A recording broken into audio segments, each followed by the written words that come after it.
Pernah nggak sih ngerasa informasi yang kamu pelajari itu kayak masuk kuping kanan, terus langsung keluar lagi dari kuping kiri?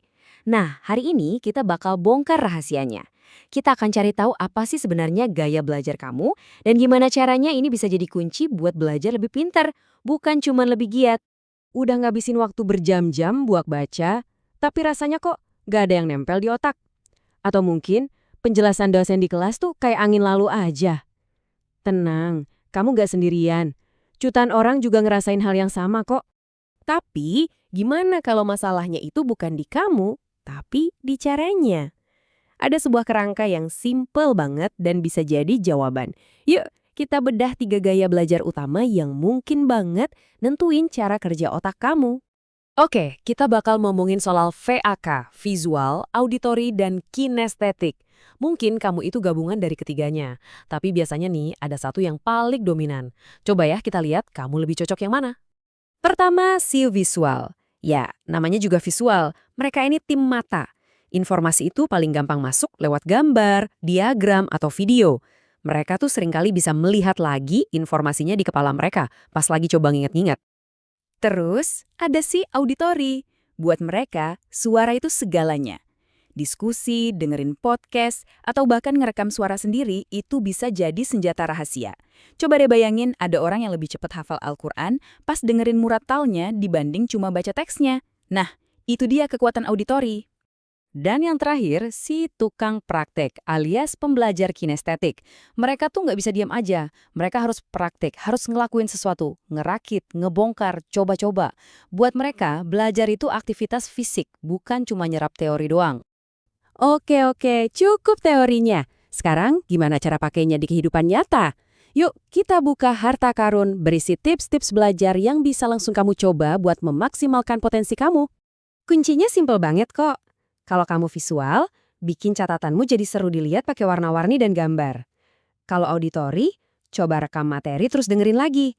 Dan buat yang kinestetik, jangan takut buat gerak. Ngapalin sambil jalan-jalan misalnya. Itu bisa jauh lebih efektif loh. Dan sekarang, ini dia bagian yang paling seru. Ada kuis singkat buat nemuin gaya belajar kamu. Coba kita lihat, kamu masuk tim yang mana ya? Udah siap? Aturannya gampang, jangan mikir kelamaan. Langsung aja pilih jawaban yang pertama kali kepikiran. Kadang emang ada beberapa jawaban yang rasanya cocok, tapi pilih aja yang paling kamu banget. Pertanyaan pertama ya, pas mau ujian, biasanya kamu ngapain? A. Baca-baca catatan lagi sambil lihat diagram. B. Minta temen buat ngetes kamu secara lisan. Atau C. Nulis rangkungan di kartu-kartu kecil. Pilih satu. Nah, yang menarik, narator di sumber kita juga ternyata bingung antara B dan C. Tapi akhirnya dia milih C. Ini nunjukin kalau wajar banget kalau kita ngerasa ada di tengah-tengah. Nggak ada jawaban yang salah. Lanjut. Gimana caranya kamu belajar soal komputer? A. Nonton video tutorialnya. B. Dengerin penjelasan dari ahlinya. Atau C. Nekat bongkar sendiri komputernya. Tuh kan, di sini naratornya galau lagi antara A sama C, tapi dia pilih A.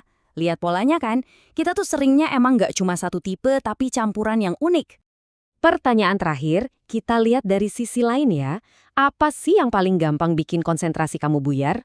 A. Pemandangan yang rame di sekitar. B. Suara berisik. Atau C. Hal-hal fisik kayak lapar atau kursi yang nggak enak. Jawaban ini bisa jadi petunjuk paling kuat loh. Oke, kuisnya udah selesai. Sekarang waktunya kita bedah hasilnya dan lihat apa yang diungkapkan sama jawaban-jawaban kamu tadi tentang diri kamu.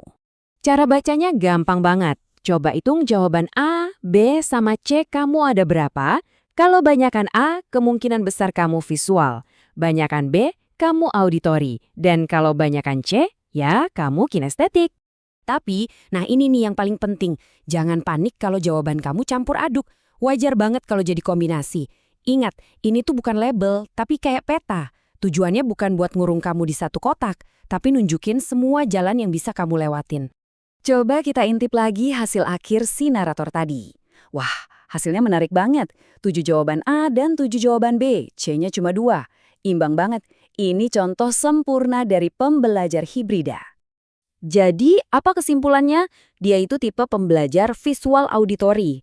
Kekuatannya ada di kombinasi antara melihat dan mendengar. Ini pengingat penting banget. Gak ada satu cara belajar yang paling benar. Yang ada cuma cara yang paling efektif buat kamu.